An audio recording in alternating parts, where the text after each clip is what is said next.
Yatish centre channel ప్రేక్షకులకి స్వాగతం.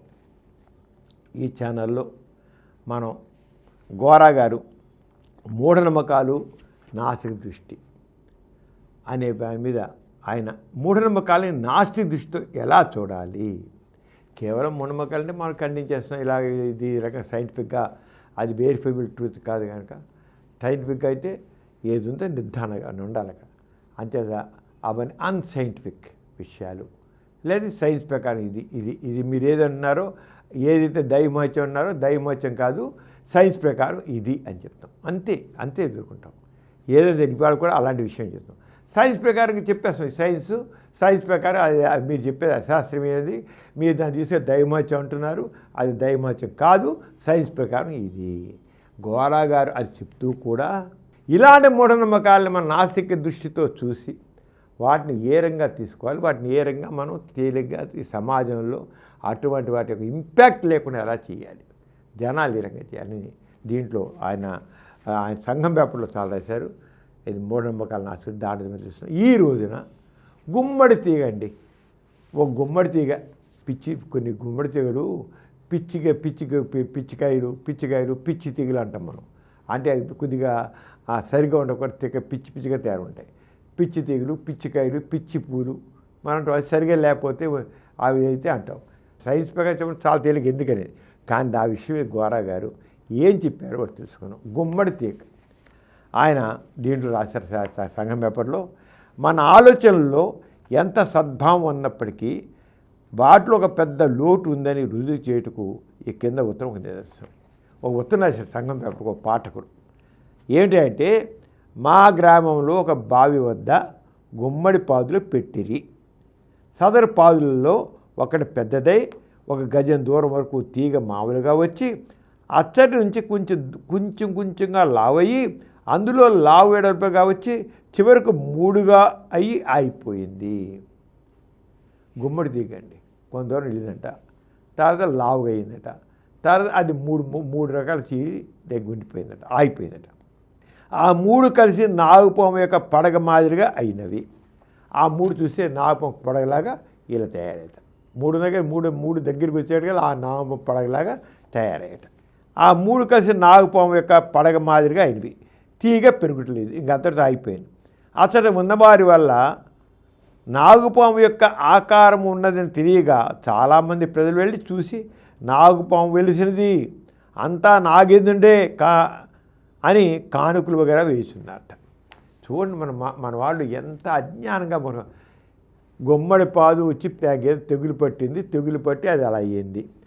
తెగులు పట్టిందని అని పీక పక్కన పరిసి మళ్ళీ కొత్త మొక్క వేస్తే బాగుంటుంది. కానీ ఆ తెగులు పట్టి తిక్క ఉందని తీసుకుని దాని మహత్యం నాగుపాములా ఉంది, అది నాగుపాము, నాగేంద్ర దేవుడు వెలిశాడు అంతే.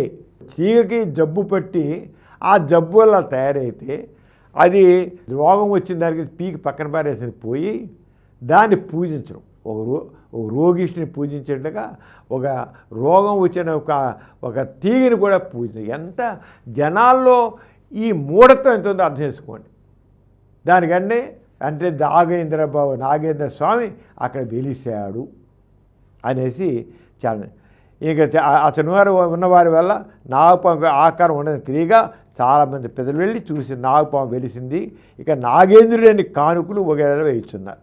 అందులో ఒక ఉద్యోగి భార్య గారికి కురుపు లేచి నయము కాకుండా పాము దగ్గరికి వెళ్ళి బండారు సదరు కురుపు రాయిగా మారినట్లును, కొన్ని రోజులు గణం పూని నాకు ప్రతి ఆదివారం మేళములతో సంబరము చేయవలనయు గుడి కట్టవలనయు ఆమె చెప్పినట్లును సదరు ఉద్యోగస్తులు కిందటి ఆదివారం మేళములతో సంబరము చేయించినారు.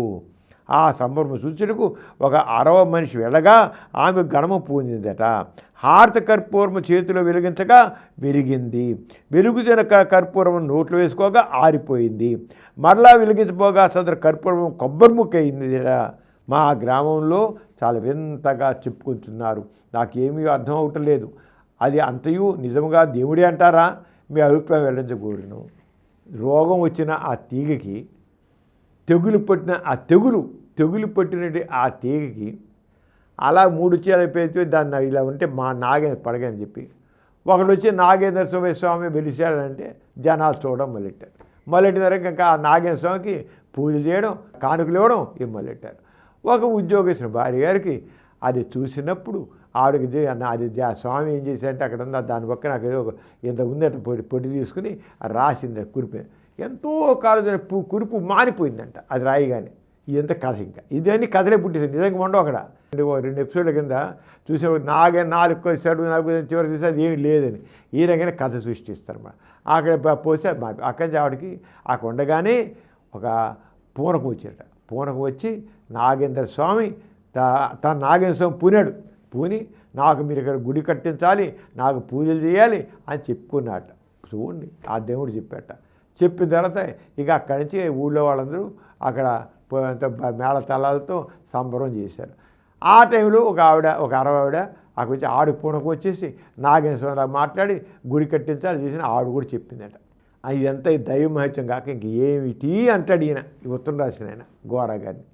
ఈ దైవ మహత్యం కాదా, పూనకాలు వస్తున్నాయి, దేవుడు ఉన్నాడు, జనాలు వస్తున్నారు అని చెప్పి దానికి గోరా గారు ఏం చేశారంటే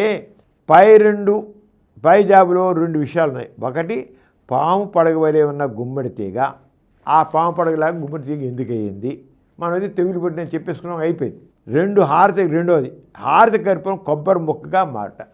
మరి ఆవిడ పూనకం వచ్చి 60 మనిషి రాగానే చేసి చేతులు ఆరిపేసి ఇప్పుడు అందరికీ తెలిసిలేండి హారతి వెలిగిస్తే పైన చివరికి వచ్చారు కల్లా ఆ నోట్లు ఇస్తే ఆ నోట్లు వేసుకోగానే నోరు మూసేగానే ఎప్పుడైతే ఆక్సిజన్ ఉండదు నోరు ఇలా మండుతున్న హారతి కర్పూరం నోట్లు వచ్చినాయి ఆ నోరు మీద తుప్పుని ఆరిపోతుంది. ఎందుకని ఆక్సిజన్ ఉండదు. మంట రావాలంటే ఆక్సిజన్ కావాలి. ఇప్పుడు మనం చూడండి ఒక దీపం ఉంది, అది ఆర్పాలనుకోండి పైన ఒక బిందు గిన్నె మూసాం టప్పున ఆరిపోతుంది. అవునా? ఎందుకని అక్కడ ఆక్సిజన్ ఉండదు కనుక. ఒక ప్రమిది పెట్టారు, ఆ ప్రమిది మీద ఆరిపోవాలి, ఇలా కొట్టి గాలి తోయేసంలా ఒక పైన మూత పెట్టండి తీయండి, ఒక గిన్నె ఆరిపోయింది. ఎలా ఆరిపోయింది? దాన్ని ముట్టుకోవాలా, ఊదలా, నీళ్లు పోయేలా ఆరిపోయింది. ఒక కొవ్వు తిరిగించారు, అది మామూలుగా ఉంటే అది వెలుగుతుంటుంది. ఎలా వెలిగింది? ఆ మంటకి ఆక్సిజన్ ఉంటేనే ఆ మండుతుంది. ఆక్సిజన్ లేదు మంట ఉండదు. అది ఆ కొవ్వుతి మీద గిన్నె పెట్టండి తీయండి ఆరిపోయి ఉంటుంది. ఎలా ఆరిపోయింది? No oxygen. ఆక్సిజన్ ఉంటేనే మండుతుంది. అది అందరికి తెలుసు. అందుకే నోట్లో లేసి కార్పొరేట్ ముయ్యగానే పట్టుకుని అయిపోయింది. ఎందుకని నోరు మీగానే గాలి ఉండదు. దీనికి సింపుల్ మనం చెప్పిస్తాం. కానీ గోరాగా దాని గురించి చెప్తున్నారు. చూడండి ఎలా చెప్తున్నారు. నాసిరకం ఎలా చూడాలి. ఇక 2 ముక్కలు, ఒకటి పాములాగా పడగలా ఒకటి రావడం గుమ్మడి తీగ, తెగులు పడుతుంది గుమ్మడి తీగ. రెండోది నోట్లో ఆరికావు కొబ్బరి ముక్కలుగా మారిపోయింది. గాడి చేసే పెద్దవాడు గాడి మీరు చేస్తూ ఇలా వేసి తీసి పక్కన పడేసేసి ఈ కొబ్బరి ముక్క చూపించదు. గాడి దిస్ ఓన్లీ గాడి ట్రిక్. నోట్లో వేసింది, తర్వాత తీసింది, మళ్ళీ వెలిగించాలనుకుంది. ఆ వెలిగించాలనుకున్న తీయగానే అది కొబ్బరి ముక్క అయిపోయింది. ఏంటంది? ఇది తీసి పక్కన కొబ్బరి ముక్క తీసుకొని పెట్టి చేతులు పెంచింది. కొబ్బరి ఆల్రెడీ ఉంది అక్కడ. ఇదంతా గాడి ట్రిక్కులు అండి. గాడివాడు ఎందుకు చేస్తాడు ట్రిక్కులు? మనిషిని పెట్టి గర కోసి పెరస్తాడు, మన కళ్ళ ముందు కోసి పెరస్తాడు. 2 గిట్ల కిలోమీటర్ కాలు ఎవరికైతే చెల్లకపోతే ఎలా? ఎంత గాడి ట్రిక్కులు. మన కళ్ళని మోసం చేయడం సింపుల్. దీనికి మా ఆశకులు ఏం చేస్తారు? కథలు వేస్తారు. దైవ మహత్యం. హారతి కర్పూరం కొబ్బరి ముక్క అయిపోయింది. ఎంత అసలు ఆస్తికులు ప్రతిదాన్ని మహత్యం చేయడం కోసం ఎన్ని రకాల అబద్ధాలు చెబుతారో, ఎన్ని రకాల మోసం అని చెబుతారో, ఎంత మూర్ఖంగా ఇస్తారో అర్థమవుతుంది. మూర్ఖంగా. అందుకు గోరా గారు ఏం చెబుతున్నారుగా? 2 ఉన్నాయి ఇక్కడ. ముందు హారతి కర్పూరం విషయం తీసుకుంటే చేతిలో వెలుగుంచుట, వెలుగుతున్న హారతి కర్పూరం నోట్లో వేసుకుంటా కొంత ఆశ్చర్యం కనబడుతున్నాయి. కానీ ఆశ్చర్యం ఏమీ లేదు. నిప్పు మీద నడిచినట్లే శాశ్వత అవి పోయే పనులు. చేతిలో హారతి కర్పూరం వెలిగించగానే కొన్ని క్షణం వరకు ఆ వేడి కింద ఒకరు పాకదు. అంచేత కొంతసేపటి వరకు చేయి చురుకనిపించదు. హారతి కర్పూరం వెలిగించవచ్చు. వెలుగుతున్న హారతి కర్పూరం నోట్లో వేసుకుని గప్పుడు పెదాలు మూసేస్తే గాలి దగ్గర హారతి కర్పూరం ఆరిపోతుంది. అందులో ఆశ్చర్యం ఉంది. ఇది కొంచెం అలవాటుతో చాలామంది చేస్తారు. కొత్తగా చూసిన వారికి అది వింతగా ఉంటుంది. కానీ ఆరిపోయిన హారతి కర్పూరం నోట్లోంచి చేతిలో వేసుకోగానే అది కొబ్బరి ముక్కగా మారిందని చెప్పిన మాట మాత్రం అబద్ధం, శుద్ధ అబద్ధం. అది అట్లాగే జరగలేదు. నిజంగా అటు జరిగితే అందులో మోసం ఉంది. హారతి కర్పూరం కొబ్బరి ముక్క అయిపోయింది అనేది ఒట్టి మోస పని. ఇదివరకు కొబ్బరి ముక్క నోట్లో ఉంచుకుని, కొబ్బరి ముక్క ఉంచుకుని, లేదా చేతిలో నోట్లో ఉంచుకుని అది హారతి పరుగు చూపిస్తే అయిపోయింది. అంతేగాని హారతి కర్పూరం కొబ్బరి ముక్క మారింది చెప్పుడు అబద్ధం, మోసం అయితే తీరుతుంది. ఇదిగో పూలు అంటే అదిగో తోక అన్నద్దు. ఆస్తులు ఏదైనా సరే ఇదిగో పూలు అంటే అదిగో తోక అనేస్తుంటారు. అక్కడ ఏముండదు, ఇద్దరు అబద్ధాలే. పులింది అబద్ధమే, తోకన్నం కూడా అబద్ధమే. అంచేత ఆస్తికత్వంలోని ఇలాంటి అబద్ధాలు, ఆస్తికత్వం అసలే దేవుడు అబద్ధం. ఆ దేవుడు చెప్పే మహత్యాలే అబద్ధాలే. అది గుర్తించండి. ఫస్ట్ థింగ్ గుర్తించండి. ఆస్తికత్వంలో ఏదో గొప్పగా ఉంది అని చెప్పేవన్నీ, ఏదో మహత్యం పేరు చెప్పేవన్నీ అబద్ధాలే. ఎందుకని?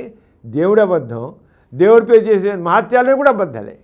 అంతా మోసాలే, దగాలే. ఆస్తికత్వం మోసం, దగ. కనుక అటువంటి హారతి కర్పూరం కొబ్బరి ముక్క మారిందని చెప్పగానే ఇంకేం ఆలోచించకుండా నమ్మేశారు. ఇది అంధవిశ్వాసం కానీ సత్యం మాత్రం కాదు.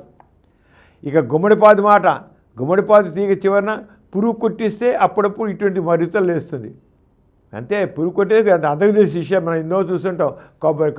వంగ చెట్లు, కొబ్బరి చెట్లు, మామూలు చెట్లు అన్నీ కూడా ఇలా వెరితలు వేస్తుంటాయి. పురుగు పడితే అలా అయిపోతాయి, రూపాయలు మారిపోతాయి. వంగ చెట్టును పురుగు కొట్టేస్తే వెరితలు వేడి సాధారణంగా మనం చూస్తూ ఉంటాం. కనుక అది అంత ఆశ్చర్యం మనకు కనబడదు. తాడి చెట్టు కొమ్మలు గుమ్మడి తీగ సర్పస్వరూపంగా మొండిపట్టు అసాధారణ విషయాలు. అసాధారణం కావచ్చు కానీ కామన్ కాకపోతే కానీ 6000 మనుషులు, 2 తల్ల కోడిపెట్లు, 5 కాళ్ళ ఆవులు, జంట నిమ్మకాయలు, ఇవి అసాధారణ విషయాలే కానీ అవేవో ఇవి కాదు, మహత్యాలు కాదు. ఇప్పుడు 2 తలకాయలు కోడిపిల్ల ఏంటి? Genetic defect. ఇప్పుడు కవల పిల్లలు ఒంటిగా అంటుకుపోయి పిల్లలు పుడతారు. ఇది 2 అంటుకుపోయి పుడతారు కవలు. సయామి ట్విన్స్ అంటాం. సయామి అంటే పొట్టి తలకాయలు ఉండి అంటుకుపోయి ఉంటాయి. తలకాయలు 2 మనం చూసాం, అందరు తెలిసిన తలకాయలు 2 అంటుకుపోయి ఉంటాయి. ఇలా అమ్మాయిలు ఉంటారు. మనం చూసాను టీవీలో అట్లన్నిట్లోనూ. లేదా 2 అంటుకుపోయి ఉంటాయి, 2 ఛాతీలు అంటుకుపోయి ఉంటాయి. తలకాయలు 2 ఎరుగానే ఆ ఛాతీ అలాగుంటాయి. ఇవన్నీ కూడా జెనెటిక్గా ఉండే మ్యూటేషన్స్ వల్ల జరిగేది. అందరికి తెలిసిన సైంటిఫిక్గా. దానికి మహత్యాలు అంటే ఇలాగా, కానీ ఆస్తులు దాన్ని మహత్యాలు అంటారు. అది విచిత్రం. అసాధారణ విషయాన్ని చూసి వాటిని పరిశీలించడంలో ఇంత శ్రద్ధపూర్ణం మన సంఘ దృష్టిలో లోపాన్ని సూచిస్తుంది. మామూలు అసాధారణ విషయం, this is not common. Common థింగ్స్ని తీసేసి వాటినేదో అసాధారణ పెట్టి దాన్ని పూజించడం, దాని పెద్ద గొప్పగా చెప్పడం, ప్రచారం చేయడం, అదే పనిగుడు చేయడం చూసారా, ఇది ఆస్తికత్వంలోనే చెల్లుబాటు అవుతుంది. ఎందుకంటే మన ఇంటిలోనూ ఇరుగు పొరుగున ఎంతో దారిద్ర్యం ఉంది, కులతత్వం ఉంది. ఈ సమస్యల గురించి ఆలోచించక ఎక్కడో వెరితలేసిన గుమ్మడిపాదు గురించి అంత ఆలోచిస్తున్నామంటే మన దృష్టి ఎంత నిరుపయోగ మార్గాన్ని పడిపోయిందో తెలుస్తుంది. ఘోరగా నాస్తికత్వం, మూఢనమ్మకాల నాస్తిక విషయంలో చెబుతూ ఆయన ఏమంటున్నారంటే, మనం అనుభవించిన విషయాలకి ప్రాధాన్యత, అసలు ప్రాధాన్యత ఉంటే అసలు ఆలోచించకుండా అవుతున్నాం. గుమ్మడిపాదు వెర్రితలేసిన పురుగు పట్టి దాని గురించి డిస్కషన్ దేనికి అసలు? అది ఒక పిచ్చిది, అది కేవలం రోగం వచ్చింది, తెగులు పట్టింది, తెగులు పట్టిన అయిపోయింది. ఇంక దాని గురించి అది పని చెప్పుకోవడం, దానికి గుడి కట్టించాలనో ఏదన్నా ఇంతగా చెప్పుకోవడం, దైవమాచరణం పోవని చెప్పడం దేనికి? అంటే సంఘ దృష్టి లేని మనుషులు వీళ్ళందరూ. ఆస్తికులు మహత్యాల పేట పనికిరాని విషయాల్ని మాట్లాడడం, అది కేవలం సంఘ దృష్టి లేని వ్యక్తులు వీళ్ళందరూ. అదంటే ఘోరగా. మన చుట్టూ ఎంతో దారిద్ర్యం ఉంది, పావర్టీ ఉంది. ఎందుకని? అసమానతలు ఉన్నాయి. ఎందుకని? దాని ఎలా రూపొందించు, అది ఆలోచించేది సంఘ దృష్టి. వీళ్ళ సంఘ దృష్టి లేదు. సంఘ దృష్టి లేని వ్యక్తులు వీళ్ళందరూ. సంఘ దృష్టి లేని సన్యాసులు ఉన్నారు. ఆరంగా సంఘ దృష్టి లేని ఆస్తికులు వీళ్ళందరూ. సంఘ దృష్టి లేని ఆస్తికులు. ఆ సంఘ దృష్టిని అలవర్చుకోండి ముందు. ముఖ్యంగా సంఘ దృష్టి లేకపోవడం వల్లే ఈ సమాజంలో అసమానతలు ఉన్నాయి, దారిద్ర్యం ఉంది, కులం మతం విభేదాలు ఉన్నాయి, చంపుకున్నారు మానవం కింద. కారణం సంఘ దృష్టి లేకపోవడం వల్ల. అంటే నాసిక దృష్టితో మూఢనమ్మకాలు ఎలా చూడాలంటే అనవసరమైన విషయాల గురించి కాదు, ఎంత అవసరం సమాజంలో ఎన్నో ముఖ్య విషయాలు దాని గురించి ఆలోచించాలి. అసాధారణ విషయాలను చూసి మతి చెల్లించి సురతప్పిన గణాచార విధానం మానసిక బలం వల్ల వచ్చి హిస్టీరియా జబ్బు అది. ఒకడు వచ్చి పూనకోచలు చేస్తారు. అది జబ్బైనా కావాలి, సజెస్టిబిలిటీ పెట్టాలి. పూనకాలు అనేది హిస్టీరియా జబ్బు అంటాం. వాళ్ళ మనసులో ఏదైతే కుంటారో అదే వస్తుంది హిస్టీరియా. లేకపోతే నటన అవుతుంది. ఘోరగా చెప్పారు, అది నటన. లేదంటే హిస్టీరియా జబ్బు. అంతకంటే దాంట్లోకాని దేవుని పూర్ణం అనేది ఒట్టిది. అంతేగాని గుమ్మడిపాదు తీగలో వేరే అద్భుతం ఏమీ లేదు. అది అసాధారణ జబ్బు. 6000 మనిషిని పూజించడం ఎంత అధ్యయనమేదో గుమ్మడిపాదు పూజించడం అంతే. కష్టనిష్ఠులను పరిష్కరించడానికి నడుము కట్ట సాహసించగా అసాధారణ విషయంలో వెంటపోయి మన శక్తి సంపదలు పక్కదారి పెట్టేస్తాం.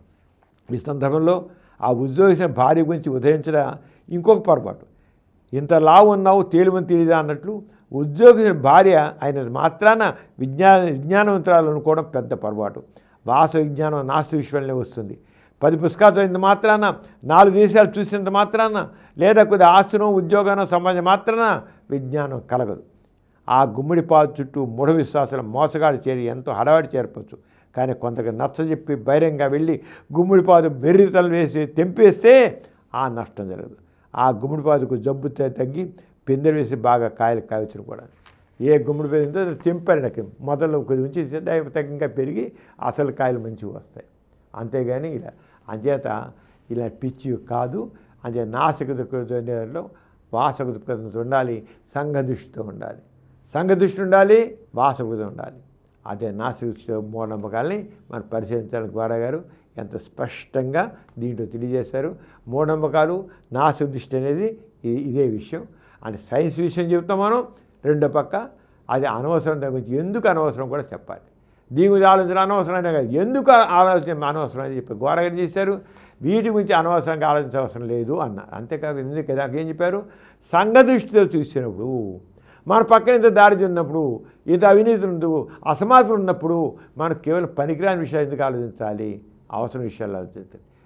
మీ సమయం మీ ఆలోచన అవసరం విషయాలు సంఘదృష్టితో ఆలోచించండి అని చెప్పారు. అది కరెక్ట్. మరి సరేనా, వచ్చే ఎపిసోడ్ మళ్ళీ కలుసుకుందాం. అంతవరకు సెలవు, నమస్కారం. ఈ కార్యక్రమం మీకు ఎంతో నచ్చింది కదా. ఇటువంటి మరిన్ని వీడియోల కోసం అనతి కాలంలోనే 20 కోట్ల వ్యూస్ సాధించిన సమరన్ ఛానల్ సమర్పించు యతీష్ సెంటర్ ఛానల్కు సబ్స్క్రైబ్ చేయండి, లైక్ చేయండి, మీ ఫ్రెండ్స్కి షేర్ చేయండి. అలాగే ప్రక్కనున్న గంట సింబల్ని ప్రెస్ చేయడం మర్చిపోకండి. Please download Samaram Channels app from Google Play Store and watch your favorite channels. Click the bell icon and subscribe to the channels.